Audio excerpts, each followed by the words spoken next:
Welcome back to the R-Rated Podcast. The R-Rated Podcast. This week's guest is... Welcome back to the R-Rated Podcast. Today's guest is David Jimenez. You might recognize him from the earlier episodes, How to Write a Movie. And I brought him back. Now you can see him with video. Everybody, like, that was still one of my highest played episodes, by the way. Oh, nice. Yeah. Oh, So I felt like I needed to bring you back because I'm like the person with the highest ratings. I'm like, why wouldn't I bring them back for season 2? I appreciate that. You're so kind. Of course. So, I mean, I feel like we should start with giving the audience a little bit of history of how we met and maybe a little backstory of who you are and what your story is. Okay. So we met at the New York Film Academy. Mm-hmm.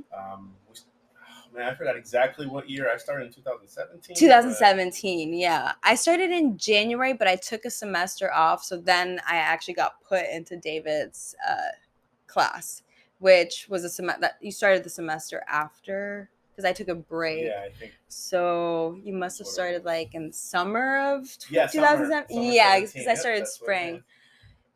Which was actually really cool because at first I was a little nervous, like taking a break and then starting again, but with a new, class. And like, I didn't know like if I was going to get along with everyone, make friends right away. But luckily I did. And David was one of those people. So I would say you were one of the most hardworking in the class. And I'm not just saying that, but like, I think we would always be like, damn, did you do your work? Because this person didn't do their work. And it was hard because we had a small class. So if someone didn't do their work, it was like, well, what do we do now during this class? Because usually you like read their script or like watch their film. And it's like when someone doesn't have, their stuff to present, it's kind of like, okay.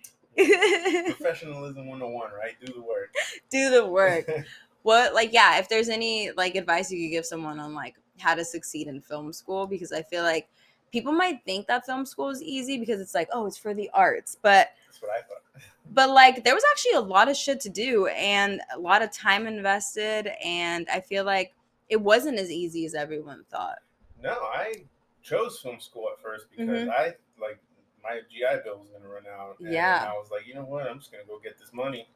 What did your parents say when you're like, I want to go into film? Because you're someone who has a big military past, right? So like, did your parents think like that was gonna be more like of your lifestyle? Like, did they ever think like the arts was involved, like gonna be what you end up doing? Like, no, but honestly, I gotta give a shout out to my parents because they've just always been super supportive of everything that I do. So, I mean, I went to the Marine Corps to not go to school. So the fact that here I am, like, okay, I'm going to go to school. They didn't care what it was for. So they were like, thank God you go to school. Yeah, that's exactly what it was. So they were super supportive about it. Why did you not want to go to school? Like, did you not find your passion for like film yet? Or like, were you scared to pursue that in the beginning? Because, it doesn't have like a reputation of being an easy industry. So, I mean, that could scare people away from joining. I had no idea that I wanted to do film. I grew up here in North Hollywood, so I've grown up watching productions, looking at productions, seeing streets that I know on TV. Right. And that was just so far-fetched for me. Okay. But, you got to understand where I was coming from, Where were you coming from? Tell us. We don't know. Tell us. The highest income. Who's David Jimenez? We weren't balling, but we definitely. I always had what I needed, not ever what I wanted. Okay. And so that's the best way I can describe that. But there was a lot of gang, a lot of violence in my area. So how did that affect you, like growing up, like being around that kind of stuff? Maybe a tough motherfucker. Yeah, I mean, I can see the tattoos. Not trying to stereotype, but I feel like you're pretty tough with all these tattoos. Yeah. And being in the Marine Corps, right? Yeah. Sorry, I said Army earlier. My bad. That's fine. So that also kind of was what made me join the Marine Corps. They're known as a tough branch. Yeah. And you don't want anyone messing with you, right? And then I joined the infantry in that, so nobody could talk shit. That is so, like, it's so interesting to me because, like, I see you as honestly like so sweet. Like I feel like you couldn't hurt a fly because like in films we were just so sweet and nice and like I just like hear your interest in like what we've just talked in the past and like how you are and what you've done and I'm just like, damn. I feel like David's just like a soft teddy bear, but I feel like you have this side where like don't fuck with me, put your Definitely. which I'm like I still have to see. No, just kidding. Yeah, no, I mean, school is definitely therapeutic for me. That's when I discovered what I wanted to do. Yeah. Because before I that's why I didn't go to school because I didn't know what I wanted to do. Which is fair. I feel like it's a lot of pressure to know what you want to do, especially right after high school, and it's like not everyone knows right away, and I feel like it's very like this. It's like such a make it or break it moment. They put so much pressure on you, and like senior year, they're like, "Where do you want to go? What do you want to be?" And you're just like, "I don't know." Like you're like, "I just went to prom. I have no idea." Like for me, it was like, you know what? I'm not trying to die or go to jail, so I'm gonna get the fuck out of here and travel the world. And so that was it, like let me just figure shit out while I'm doing So something. What age to what age were you in the Marine? I got out fuck. I went in right after high school. Okay, so 18. 17. I was 7. I had to wait a month.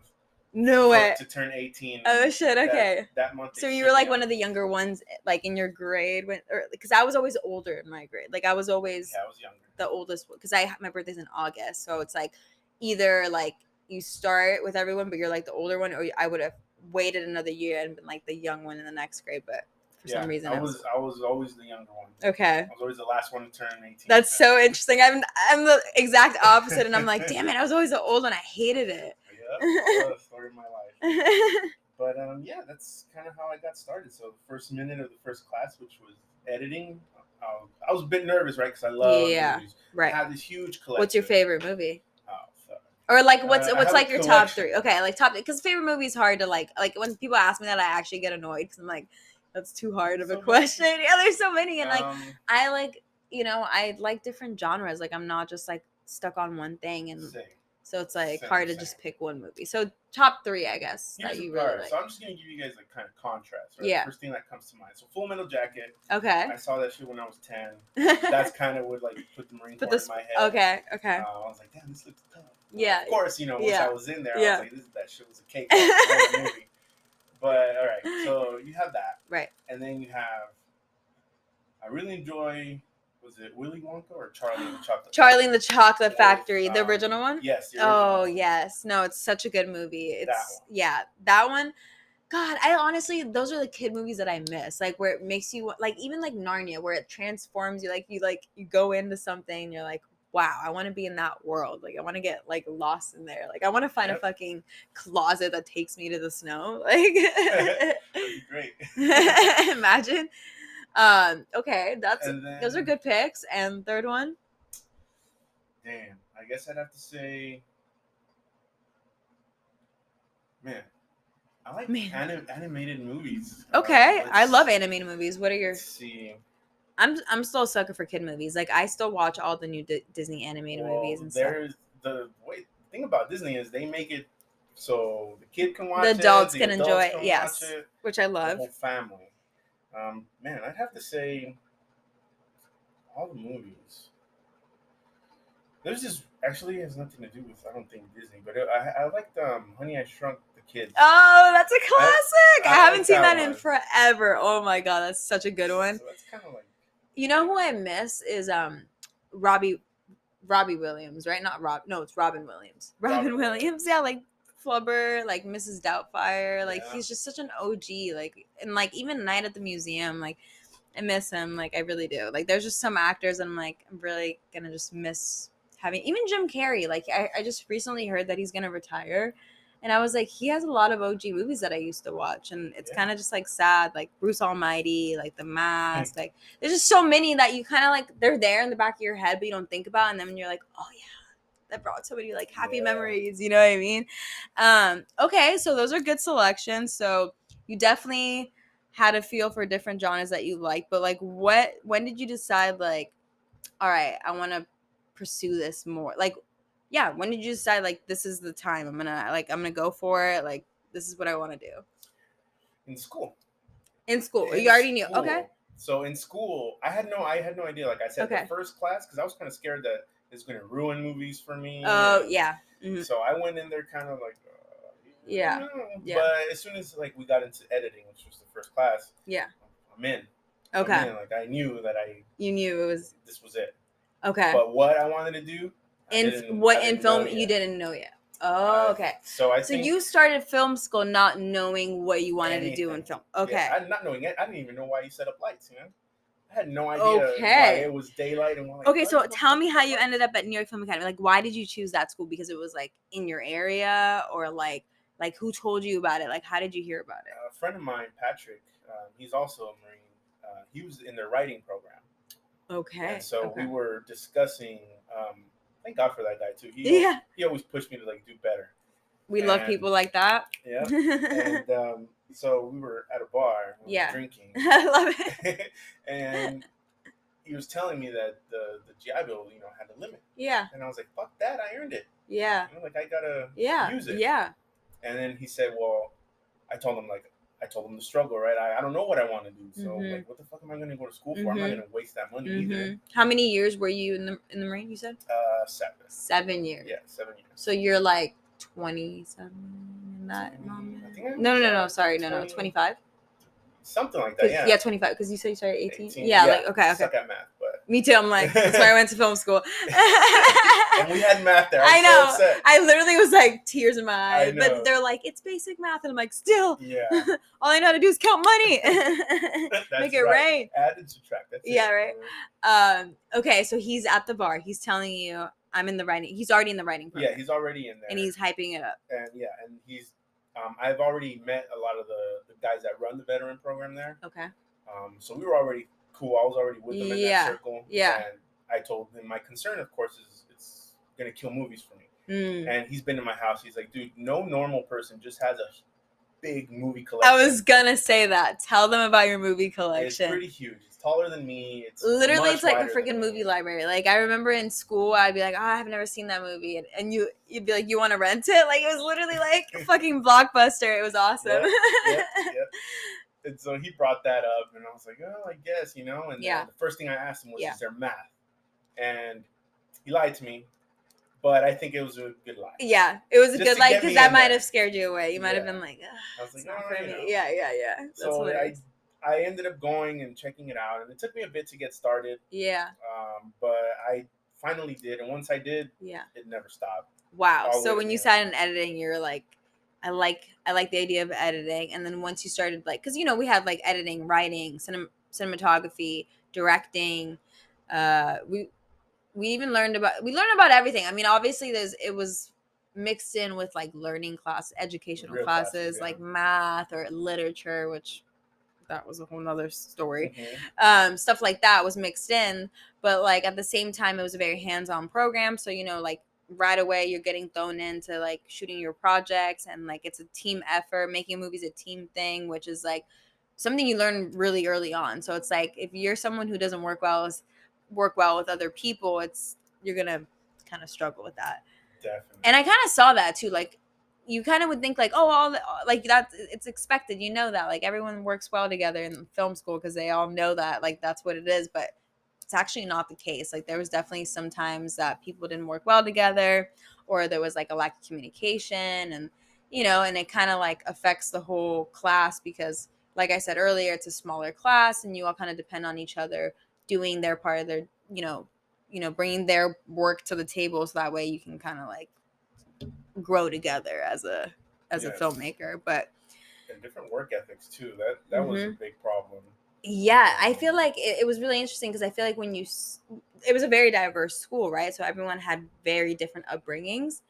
So I feel like that also kind of plays into like has a role in this too. It's like, when things are handed to you all the time, you don't really see like school as like, I have to do this, like, you know what I mean? But like when you're in a situation or come from a family where it's like, we're spending all our money for you to go here, you don't want to disappoint, you know what I mean? But like, that's it was a learning experience, and it was really interesting to see that throughout film school. And I was there as an older person. How did that make you feel? Like, was that like, did that ever make you feel like doubts, or was that like, fuck it, it's just a number? Like, who cares? Oh, for me, as far as I was concerned, Yeah. there's zero doubt. Awesome. That's good. Mentally, for me, I was Yeah. just there to Do what you got to do. accomplish my mission, and that's it, right? Mm-hmm. But I felt like it gave me a little bit of an edge because I had some more experience, some life experience. Right. So when it came to like leadership on Right. sets or whatever, like You I could had take no over. problem Yeah. just doing whatever. But also understanding like other people when they weren't like putting out like the best effort. Yeah. I'm like, well, they're away from home. They're 18. Like, Right. What was I have doing when done, I was you know? 18? Yeah. So I kind of get it. But, Right. So I usually just try to look at the positive stuff because Right. obviously, if we focused on the negative, then yeah, it's gonna be terrible. But yeah, so, I mean, it helped out. I think it was to my benefit at the end. Yeah, I think so too.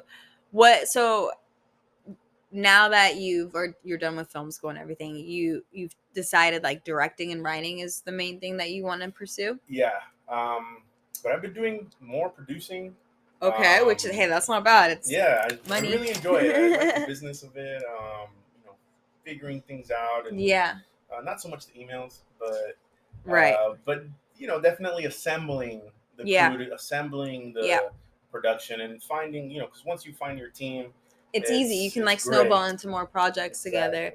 But it's not always like not everyone always works together too. But when you do find that chemistry and it works, it's like this is great. And that's part of the interesting thing too. Like once you do have your team, now they're not all available at the same time. So you have to then you add like different people, and then the machine is working differently this time, but maybe better, maybe worse. Yeah. And, I used to be kind of scared away from the idea of like producing because I was like, no, I just want to like fully like be involved creatively. You know what I mean? I'm like, that's what I want. Like I just want to be in charge creatively. Like I don't want to deal with like numbers and business side. But like lately I've also kind of like had the experience of like sometimes when I do it myself, I can trust that it will get done because I've had some kind of like producer horror stories, unfortunately. Yeah. And it's like, unfortunately, I've like, since my first film, I kind of like had a bad producer experience and then it has like snowballed. It's not always been bad, but like it's been more bad times than good times with the producers. Like I've definitely had like, one or two good ones, but the rest have not like been that solid and not that trustworthy. So it's really like affected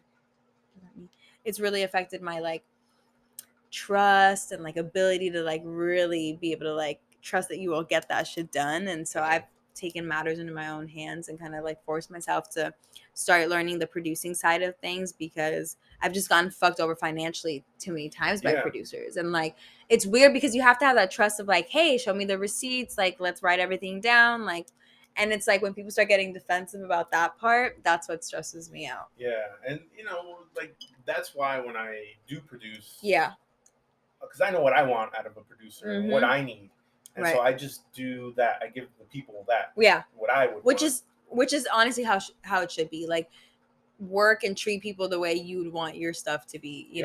Like done. Like I feel like I would never take on a project that I just was like, I don't really give a fuck about it because I wouldn't want someone to take my project on like that. Like just as like I'm like, fuck this project. I'm just doing it to do it. Like I want them to like fall in love with the project. So that way, like, it's like a passion from both ends, not just the only one is me, like the director. You know what I mean? I also don't mind if people just take my project on, just the project. But we have to have already established that they can do the work. And that, like, I don't care if you have no interest, but just do the work. And then that's fine too. But that's rare. Like I said, first you have to establish work together and either work for one or the other. Either they work for me or I work for them. To establish that relationship. But yeah, like I still do believe in directing, but I have directed other project that you didn't write. That I didn't write. Okay, so let's talk about that. Like, how was that? Like, what was that like for you? Because I directed like one or two things that I didn't write, and I felt like it was a very different experience because, it's like it's not your head didn't create this story, right? But you want to like respect the person who wrote it, put your own creativity to it as well, but like blend it nicely. Don't overstep too many boundaries, right? So it's like, how is that for you? Like, do you prefer that, or do you still prefer writing your own stuff? I prefer writing and directing. Yeah, me too. Being able to create the characters and as only the director, yes, you have a say, and you have that type of stuff, but most of the time, at least at this level in the indie, the writer is involved, right? And so they're either the producer as well, or they have the money coming in something, and so you really, kind of in the box, even though it's a bit weird. Do you know these people that are asking you to direct, or are they coming to you? Because that's pretty big too, like to have someone come to you and be like, hey, like I wrote this, please direct it, because like they obviously have some sort of trust or like think that you're good at what you do, which I think is a compliment, right? Yeah. And honestly, I've had a bit of both, where I know them and I don't know them, but I think it's still a double-edged sword, right? Because if you know them, then you want to do what they want, but at the same time you got to do your thing, right? But I just haven't, fortunately, I haven't found that script where they're like, "Here's do your thing," whatever, and that comes with money, right? Right. So I know. But yeah, I think writing and directing, and I'm not going to direct anything now unless I feel like I want to be with it, because you know how long it's such a lonely process. It is, and you have to really commit to it. You can't just like half-ass it and be like, oh yeah, like it's not like just showing up to set and being like, all right, do this. Like there's a lot of pre-production that goes into it as well. Like I feel like that's not always necessarily talked about, but like you got to make a shot list, you got to break the script down, you got to really like read every freaking scene, and like why is the character choosing to do that, you know what I mean? And it's like there's also so many different types of emotions that like just saying like be angry is not enough. Like there's so many types of angry. Why is this person angry? What's causing them to like react like this? Are they like, do they yell? Are they a silent treatment kind of person, like character? Like you really have to dissect the script and figure out like why this character is doing that, and like really deliver that, and make sure your actor understands that as well. But you don't want to like go too hard and be like, do this, because like then the actor feels like they don't have like a say of like so there's balance to everything. There is. And just like working with actors too, like that is a whole. Do you consider yourself an extrovert or an introvert? I am a total introvert. Okay. Super introvert. Okay. So how is it directing as an introvert? Because like I would say I'm more of an extrovert, and I feel like that has helped me be confident in directing. But what is it like when you're more of an introvert? Like, do you feel like it? Does it ever like? Is it harder? Do you think, or is it? I think I've set up my system to where. Because you know me, right? Everything's got to be like super research, super research. Like, you have your notes. You write everything fucking down, like to the T. I know. But that is where the introvert in me helps, right? Because I don't mind staying in and just dedicating my life to this project. So the way it helps is once I'm on set, I understand that I put the work. So on set, we're just there. We'll go with the flow. Right. And we'll see what happens. And that kind of helps me be on set, because now I'm not just going on set to execute this plan. Right. Yeah, but you also have thought about. I'm also really happy and very curious to see what happens. What the actors bring to the table, and I'm pretty good with my actors about letting them know. When we show up first, down it's business. Don't say anything. Yeah. And then I always give them a take for themselves. So do what we got to do, and then we're gonna have fun with it. Okay. And so usually that's helped out a lot as far as being an introvert, because I know that the introvert side of me has been fulfilled, right? Now I got to step out and I got to have fun. Like what's the point if you're not having fun? Exactly. Right. So that's kind of my method, and it's helped me out so far. It's been winning awards. So. Hey, let's talk. So let's talk about your, I guess, most recent. Would you say it's your most recent, or no? It's not the last thing I directed, but it's the last thing I directed with like intention. Okay, like, that's the last thing I wrote. And so tell us like what it's about and how you came up with the idea. So it was It's Patricia's Addiction. Some of you know this already. Yeah. I did wardrobe on it, by the way. Yes, great I'm a job. girl with many talents. Great job. They actually bring it up too. They're like, oh, the costumes, everything's great. I'm like, dang, that's me right there. I love it. I love it because it was also part of my wardrobe. So that just means that they like my style. So I love it. Yep. It was great. But basically, it's about this girl who has an obsession with social media. And which is a true addiction. Like, I feel like everyone just talks about like food addiction, alcohol addiction, drug addiction, but social media addiction's real. And I feel like we downplay it because, like, obviously everything's on social media. Like, literally everything. It started with Facebook. Now we have Instagram, we have Twitter, we have Snapchat, we have TikTok.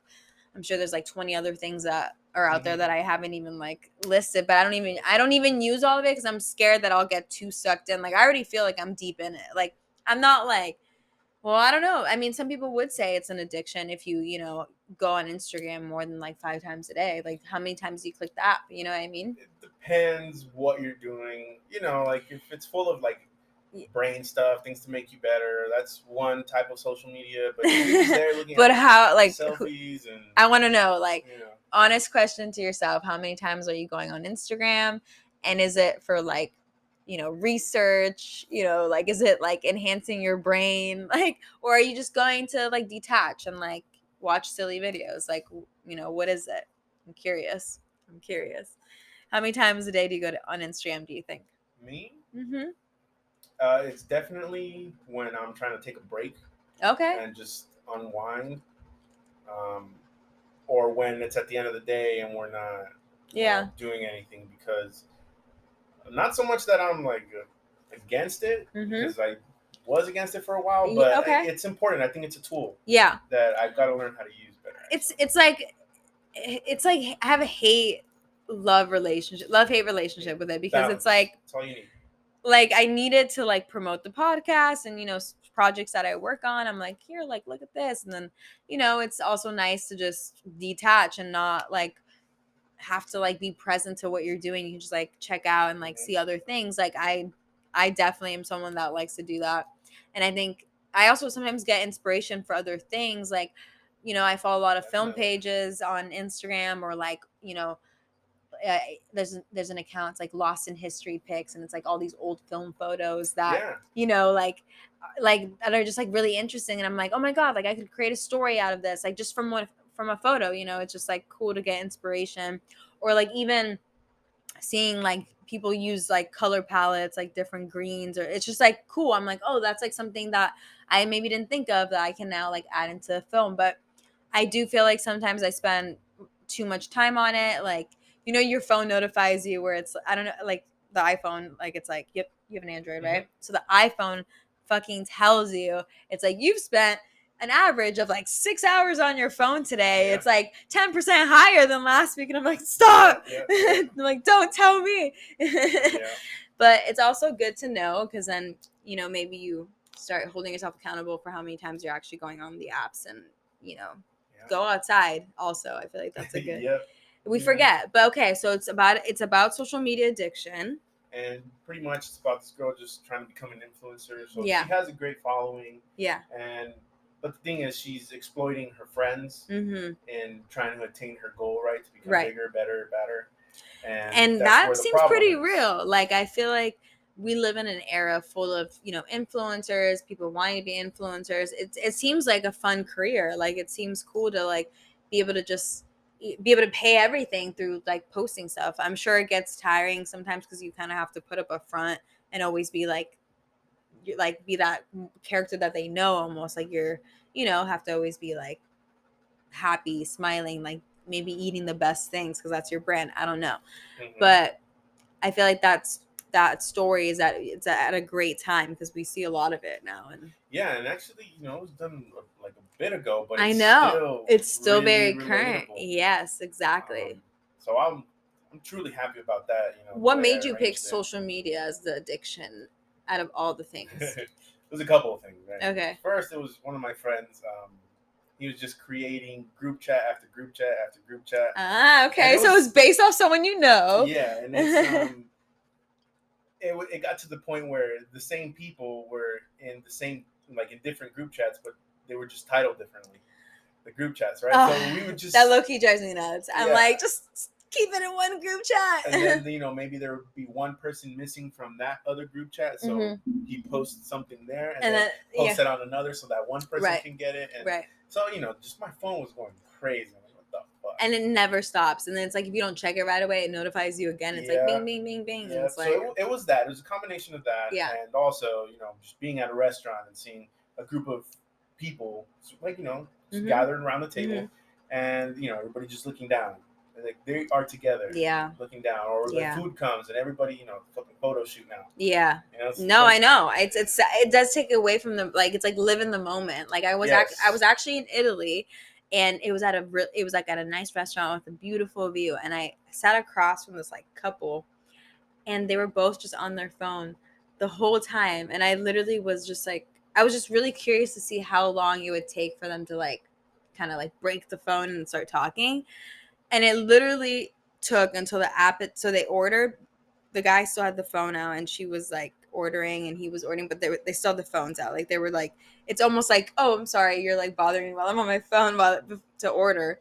And then not until the appetizer came out did like the girl put her phone like to the side, and the guy was still on his phone while the appetizer was out, like having a bite, and then he put his phone in. And I was like, damn, like that's a conversation right there. That's a whole conversation. I'm like, you're in Italy, like probably on vacation, and you have a beautiful view, and it's like social media is definitely an addiction. Yeah, I think there's not, like I said, there's nothing wrong with it. Just make sure you're in the moment. Make sure you are where you are. Here and there, you gotta cleanse yourself and check yourself. Like, all it's great to keep up with other people and see other people's lives, but just don't remember to live your life. Yeah.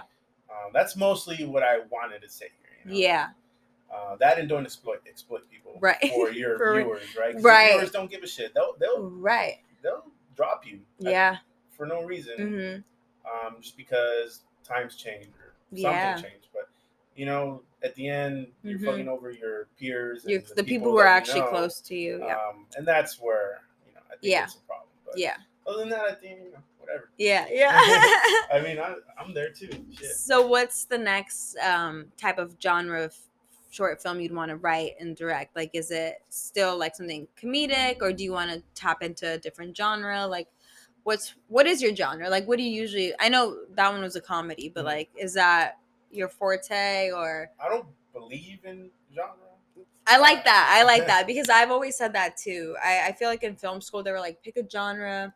They don't want you the industry doesn't want you flip-flopping around, which I like don't know how I never like took that the right way when one of my teachers said that. I don't know if it was in the semester like that we were together, or if it was before I transferred to your class, but one of my professors basically was saying that the industry doesn't like if you're saying like, oh, I direct drama and comedies and scary movies, they'd be like, oh, she doesn't know like what she wants, which I'm like, that's one way to interpret it, but I'm also like, doesn't that make it seem cool because you have range? Like you're not just like a director that can only do fucking sad films. Like you can make people laugh, you can make people cry, you can make people freaking like scared out of their chair. Like I feel like that's cool. Like that's impressive. Yeah, I think, you know what I mean? Yeah, and for me, there's when I get a story or I write a story, yeah, whatever genre helps the story be better, that's what I'm going to do it in.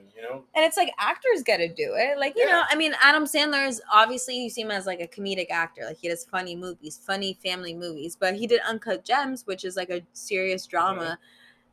I don't know if that's his best movie, but like it was cool to be able to see him in a different type of character. You know what I mean? And I think we all there's something in us that we have to satisfy. And I think it's important to satisfy all parts. And I think we're breaking stereotypes and boundaries. Like, I feel like maybe that was the case back then. Like, oh yeah, stick to like one thing. Like Johnny's already doing the dramas. You do the comedies. You know what I mean? But now it's like, I feel like we're learning to kind of like bounce around. People can like do what they want to do now. It's not so, I mean, it's not like freedom, do whatever you want, but it's like getting a little bit more loose, I feel like. I mean, I get like from the business standpoint, like if you're doing drama, then keep doing drama so you become really good at drama. Yeah. But I don't know. I kind of have like patience with one thing at a Yeah, time. yeah. So, whatever comes my way and whatever makes the movie Yeah. the best thing that it could possibly Right, be, right. that's what I'm gonna do.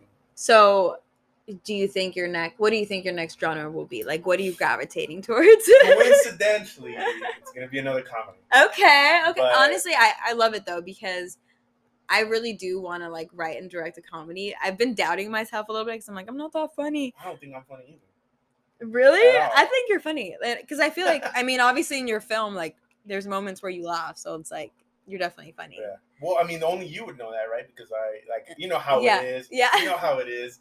You're writing it. You're like, I don't know. This seems kind of stupid. Yeah, and Like, it's are like, people does gonna everyone know? understand your sense of humor? Yeah. You know what I mean? And there might be some people that be like, oh, that's dumb funny. It's not like funny. Yes. You know what I mean? And then you're editing, and then you're like, well, I'm laughing, but like, am I only laughing? Yeah, or, am I laughing because I was there? Yeah, or is like, is this actually funny? or is it actually Yeah, funny? So I was like, the first few people that I sent it to, I was like, hey, let me know if you laugh, like once, like actually laugh. and then thankfully the replies were like, this shit's hilarious. Yeah, and honest feedback is key. Like, imagine if they were like, oh yeah, it's funny, and it wasn't. Like, that would have done you no good. So it's good that you have like genuine friends that are I sent it to true, genuine people who are looking to destroy me.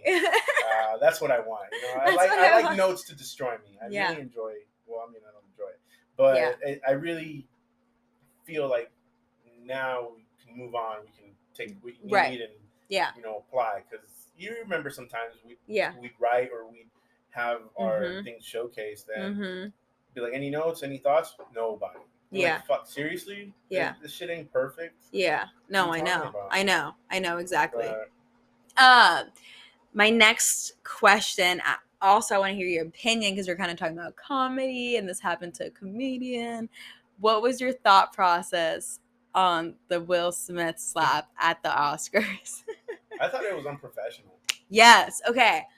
I feel like it's something I want to talk about on the podcast, because I'm like, it's something that happened in film. Like, this is like at an Oscar ceremony that's been around for 94 years. I feel like any filmmaker, their dream or goal, it's like, if you get invited to the Oscars, you're not gonna be like, no, I've plans, sorry, and I'm not interested. Like, obviously if you got invited to go, you'd be like, fuck yeah, I'm gonna go. Like, I feel like your eyes would light up. Or maybe it's just me, I don't know. But like, it's known to be a classy event. Everyone dresses up. Like, it has a reputation. Obviously, like, I don't know. Like, I just kind of felt like it wasn't, like, I felt like people were siding. It's like 50-50. People are siding with Will Smith and people are siding with Chris Rock.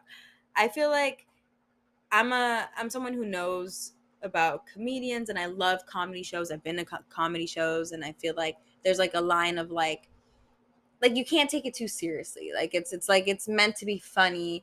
And I feel like once you start taking things too seriously at a comedy show, like, then it kind of takes away from the show, and like it's not the same anymore. Like, because it's like, comedians say fucked up shit. Like, that's the whole point of it, right? I mean, like, you gotta be ready to be. You gotta just take it. Like, when you go to a comedy show, if you sit in the front row, you're gonna get picked on. You're gonna get picked on. I didn't know that. The first comedy show I ever went to was with my dad, and I had no idea like what the fuck I was getting myself into. It was at the Laugh Factory, and it wasn't like that busy, so we were like, let's sit in the front. Like, what can happen? The whole time they were roasting us about how my dad was my boyfriend, and I was like, he was dating a younger girl or something, and I was like, like, gross, right? Like, it was like bothering me so much, but I was like, it's fine. It's a joke. Like, I'm sitting in the front. It's funny. It's a good thing to like joke about, whatever. Like, it's just a joke. So like, I just kind of feel like, if you start taking things too seriously at a comedy show, it's like, it's not safe for any comedians now. Like, now that, like, if anything, like, anything that they say offends you, they could be getting knocked out on stage. They could be getting slapped. And I don't know. I just feel like if it did bother Will as much as it did, maybe you could have like handled it after the, thing. I mean, like, being like in the Marines and just having to be tough. Like, so I get the whole guy, like, oh, he's talking about my girl, I'm gonna fuck him up. Yeah. I get it. Yeah. I really do. Yeah. But at the same time, like, it's a work thing, and also it's a joke.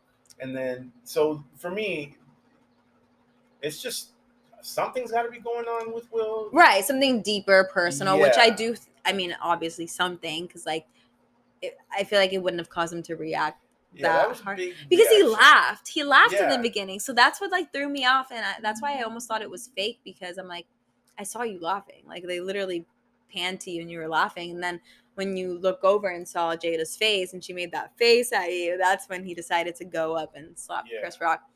But I just kind of feel like there's a time and a place for that. Like, obviously, if you didn't like it, be like, hey, man, like, not cool. Like, next time, don't talk about Jada. Like, I feel like that could have been the way to handle it, He and just not yelled something out. You know, he could have just gone on there. Could have. Yeah. You know, it was words. It should have been words in exchange, I think. Yeah, I think so too. And that's why we get along. So, but I'm excited to work together in the future, and stay tuned. See you guys next week. Yay! Bye.